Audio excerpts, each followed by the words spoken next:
Ayon, mapagpalang araw po sa inyo mga taga-subaybay. Nandito po ako muli sa inyong harapan. Nagpapasalamat sa patuloy niyong pagsama sa aking kusina. Ngayon po tutuloy ko yung procedure na paggagawa ng tuna fillings ng aking siopaw at kung paano gawin ang masarap na sauce. Tuturo namin sa inyo ni Mrs. Oh my God! Tara, samahan nyo kami magawa ng tuna fillings at sauce para sa ating siopaw. Ready, go!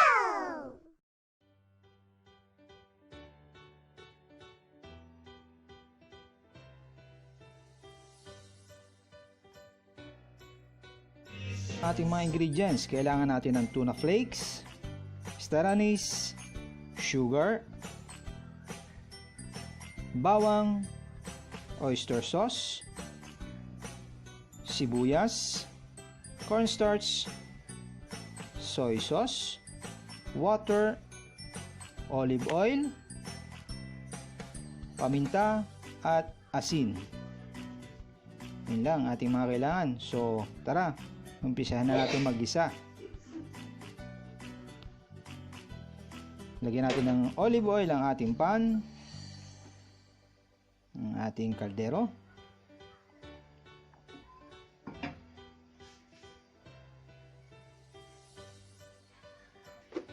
And then, ilagay na natin ang ating bawang. Dinikdik, dinurog na bawang.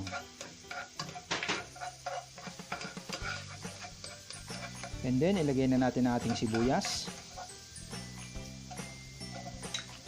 Bango ng bawang. Bawang pa lang, ulam na. Ay, digit, ayos. Yan, luto-lutuin lang natin itong ating sibuyas at bawang. Pag naluto na yan, lalagay natin ang ating tuna.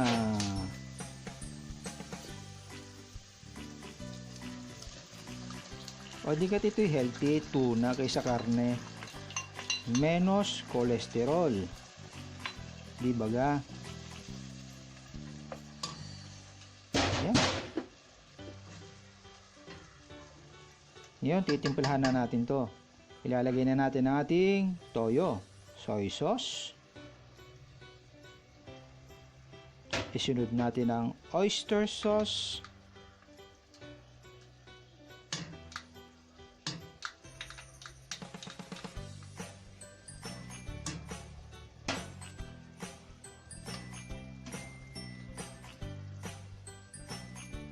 Lagyan natin ng konting paminta. Yung timpla ko depende po ha, pero may measurements po yan.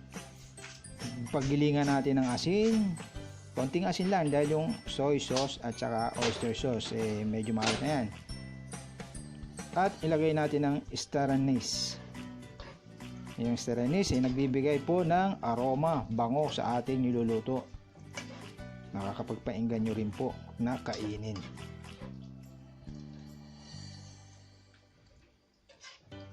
Haluin lang yan.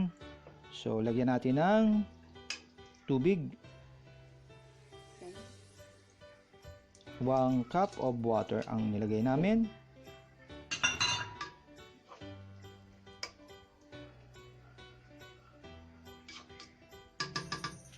At ilagay po natin ang sugar. Haluin lang po natin yan. Wait hanggang sa kumulo. Shout out po kay Mrs. Limning Castillo. Siya ang aking tagaluto. Ako ang taga-video niya. Yan, kumulo na. Ilalagay na natin ang ating cornstarch. Ito pong cornstarch, siya po ang nagpapalapot, nagbibigay thickness, contents ng ating mixture. Ayan.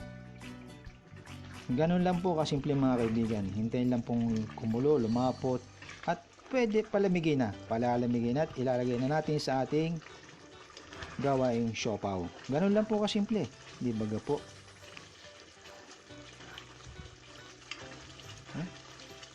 kulo na lang ng konti yan, pwede na. So, sauce naman ang ating gagawin. Ito ang ating mga kailangan sa ating sauce. Cornstarch, siyempre. 2 tablespoons of cornstarch. Correct. Cornstarch. Cornstarch. Soy sauce. Sugar. Paminta.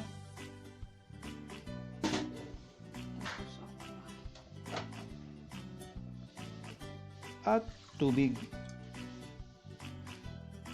Tapos utukin yung At pagilingin natin ng konting asin. dito.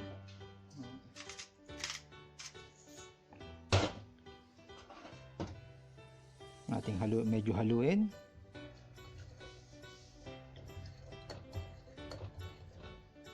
Ilagay natin ating crushed garlic.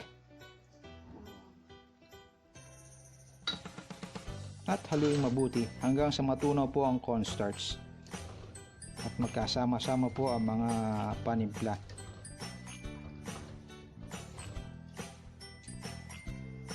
So ililipat na po natin yon sa ating kalderong maliit. Naka-ready na po yan. Meron po siyang medium heat.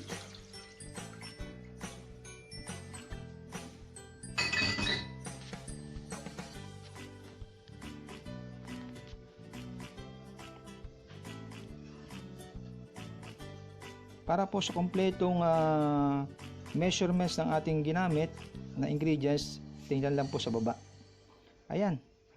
Tuloy-tuloy lang pong halo hanggang sa makuha po natin ang tamang lapot ng ating sauce. Ganun lang po kasimple. Ayan o. Yun. Pwede na to.